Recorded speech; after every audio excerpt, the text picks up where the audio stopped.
ოთხნახი ადამიანი და არა შეზღუდული შესაძლებლობები პროექტის ფარგლებში ქობულეთის მესამე საჯარო სკოლაში კონცერტი გაიმართა. შეზღუდული შესაძლებლობის მქონე ბავშვებმა თავიანთი ნამუშევრები, თექის ნაკეთობები და ნახატები წარმოადგინეს. პროექტი ქობულეთის კულტურის ცენტრის ორგანიზებით და განათლების სამინისტროს მხარდაჭერით განხორციელდა. მასში 20 ბავშვი იყო ჩართული.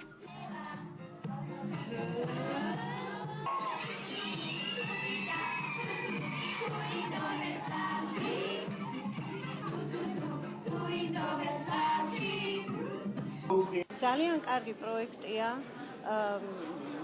საერთოდ ინკლუზიური სწავლებას მივესალმები და არაჩვეულებრივია იმ მხრივ, რომ ბავშვები ყოველმხრივ ვითარდებიან, თამამდებიან. ამ არაჩვეულებრივ ბავშვებს სჭირდებათ ძალიან ბევრი სითბო და სიყვარული ყველასგან.